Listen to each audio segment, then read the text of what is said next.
I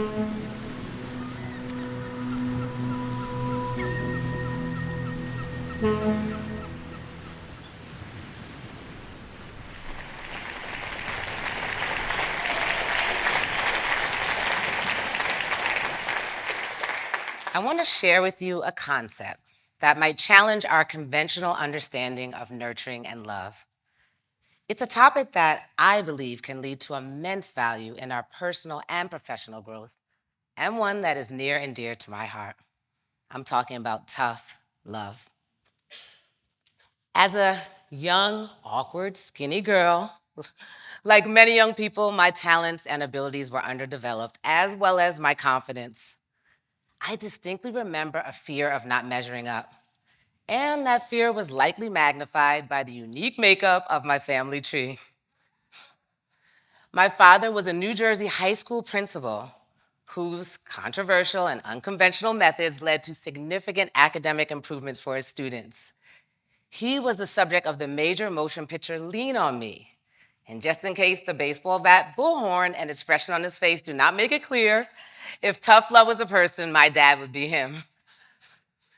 My dad delivered a unique blend of parenting, which was rooted in discipline, expectations, respect, and tough love. The only love we ever received from him. Simply stated, he expected my sister, brother, and me to work hard and succeed. He would tell us failure is simply not an option. My dad wrapped his love, his tough love, in unwavering support. And that enabled his students and children to be receptive when we were pushed outside of our comfort zones, as we often were. He saw a direct correlation between discomfort and success. The hard conversations, the tough moments, that pressure feeling was all designed to help you find your power and purpose. Another one of his favorite quotes was, "A diamond is a piece of coal that thrived under pressure." He wanted me to lean into those pressure moments and come out stronger and shining. As a young girl, the success and accomplishments of my family intimidated me. My father had a whole movie made about him in which Morgan Freeman played him. My sister had already qualified for multiple Olympic teams and established herself as a world-class track and field athlete. My brother was a notable high school and college athlete turned world-class coach. And then he goes and marries my sister-in-law, an Olympic gold medalist. I remember sitting at the dinner table and thinking to myself, where do I go from here? How will I ever measure up to this crew? My fear of failure paralyzed me. And so I launched Operation Avoid Track and Field. Now, this was a simple operation. I would try every sport under the sun besides track and field. I started with tennis. I was no Venus or Serena. I tried field hockey, soccer, sailing, equestrian, basketball. I was tall. I could get down that court fast, but I couldn't make a shot once I got there. Finally, I landed on figure skating. And figure skating was the perfect sport for me because it was as far away from track and field as any sport could ever be, and nobody in my family had ever tried it. Once I started figure skating, there was no turning back. And although my long, lanky frame impacted my artistry, my athleticism allowed me to jump powerfully. Another great thing about figure skating was that it met my father's criteria, which was find something you love, work hard at it, and never, ever quit. And that's tough love in a nutshell. It's not about being harsh or cold hearted. Instead, it's the delicate balance between care and challenge. It's providing guidance and support while simultaneously pushing someone to reach their full potential. It's caring about someone enough to have difficult conversations and set boundaries which may be initially hard to accept. And one thing about Dad was he had no problem setting boundaries which were initially hard to accept and having difficult conversations, which is how he pushed me to begin running track. One day, I was at my figure skating lesson when I attempted a double axel and had a terrible fall. I remember gliding on the ice past my father, who was sitting in the stands reading his dictionary as he did daily. Then I went up for the jump and came down face first on the ice, knocking myself unconscious. When I woke up in the hospital room, my eyes fluttered open and I scanned the room and Finally, I laid eyes on my father's grainy image, which was slowly making its way towards me.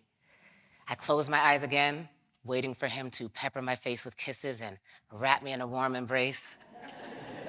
But instead, I would hear the words that would render me speechless and make the blood feel like it had drained from my body. I've had enough of your running track. And just like that, my track and field career unexpectedly and very abruptly began. A few weeks later, I was in the backseat of my father's Cadillac, wringing my sweaty palms together, looking at the back window, wondering if I could survive if I threw my body on the pavement and made a run for it. To say I didn't want to run would be the understatement of the century. I was petrified and full of anxiety. By the time I got to the track, I felt weak during my warm up. And before I knew it, it was time to begin the race. I mustered a little bit of courage to ask my father a final question. Um, Dad, I've never run before. I have no coach, I have no strategy. What am I supposed to do? My dad leaned in and locked eyes with me. You've got what it takes. You go out there and give it your best. You're a Clark, he said, pumping his fist in the air to emphasize the significance of my lineage. My dad's words didn't exactly instill confidence, but must I remind you, he carried a baseball bat, bullhorn, and they called him Crazy Joe for a reason. So I walked away and stood on the starting line trembling, waiting for the race to begin. On your marks, get set, go. I was off the line in a flash, and my dad's words were echoing in the back of my mind. You've got what it takes. You're a Clark. I was pumping my legs and arms with everything I had, and to my surprise, I had left my competitors in the dust. Maybe my dad was onto something. I did have what it takes. Okay, Crazy Joe, you're onto something. I started feeling kind of sorry for my competitors who had wasted months, even years of their lives training and competing, only to be beaten by a talented, genetically superior novice. But I didn't get long to bask in the glory of my success before the footsteps that seemed so far away became closer and closer, and my competitors passed me one by one until I was in last place. And this wasn't just last place, this was pity clap last place. I was running at a pedestrian pace, and I could hear the fans in the stands shouting out words of encouragement. Oh, poor thing. Oh, honey, you're almost there. You've got it. Just keep pushing. Don't walk. The more they encouraged me, the more embarrassed I felt. And by the time I got to the finish line, I stormed over to my father, who was waiting calmly with my things. Dad, you said I've got what it takes, and I'm a Clark. Go out there and give it my best. I got last. I am never running again. My dad raised his hand, cutting into my emotional tirade. You do have what it takes, but you can't beat these people off of talent alone. It takes hard work, pertinacity, focus, discipline, resilience to be a winner. I hope this experience will transmogrify you into the champion you were meant to be. Remember, Peachy, people miss success because it's dressed in overalls and looks like hard work. I know this crazy man did not bring me out here to drop dictionary words and quotes. He could have told me this at home like a normal dad. I did not appreciate Dad's delivery, but the message stuck with me. And by my senior year of high school, I was the #1 800-meter runner in the nation, winning the prestigious Golden West Invitational indoor and outdoor junior national titles. And I would continue to work hard, be focused, disciplined, and have success in college, where I won 4 NCAA titles, broke the NCAA meet record, won the NCAAs by the biggest winning margin in history, and was undefeated in SEC competition. And as a pro, I would win 7 US national titles, qualify for 3 Olympic teams, and lead my family to a history-making sweep of the 2000 Olympic trials.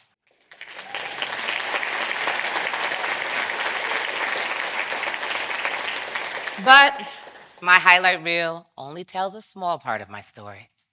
There were injuries, failures, setbacks, moments that threatened to crush me. And I got through it all thanks to my tough love foundation. It was the best gift anyone could have ever given me. Tough love and lessons have the incredible ability to catalyze personal transformation and resilience. When we are faced with setbacks or failures, it's easy to become discouraged or want to give up altogether. But tough love steps in and refuses to let us settle for mediocrity. It challenges us to reflect, learn from our mistakes, and get back up stronger than ever. Tough love means embracing discomfort. Growth rarely occurs within our comfort zone.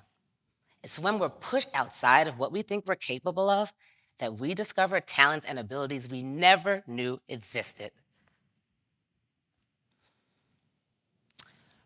Resilience, the ability to overcome adversity, is a characteristic available to all of us. Tough love plays a significant role in developing resilience by providing constructive feedback, challenging our limiting beliefs, and encouraging perseverance. Tough love paves the way for greater resilience and helps us to navigate life's challenges with grace and determination. I remember when I was going through a tough time in my life, a divorce and a big career change, and I called my father for comfort. I'll never forget what he said. Peachy! There's no sense having a pity party.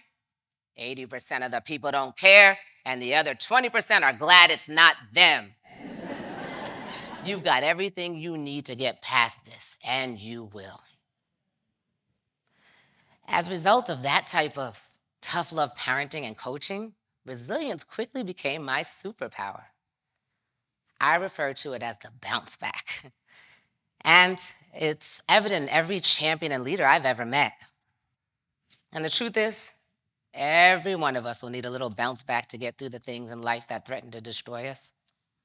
Maybe it's divorce, illness, financial crisis. What happens to us does not matter as much as how we respond to it.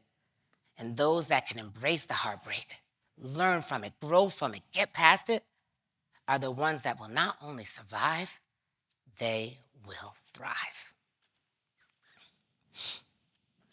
And the good thing is, tough love extends beyond individual growth. When we practice tough love in our families, communities, and relationships, it creates a positive ripple effect of change. By encouraging others to do their best, we inspire them to do the same for others. It's a beautiful cycle of growth, resilience, and sense of purpose. The positive ripple effect of tough love was never more evident than when my father passed away. As I struggled with losing the most impactful person in my life, the calls and messages flooded in from friends, family, neighbors, students, all sharing stories of how my father and his tough love changed their lives for the better. And at that moment, I realized something. In a world that often emphasizes comfort and immediate gratification over hard work and commitment, tough love stands out as a powerful force for change.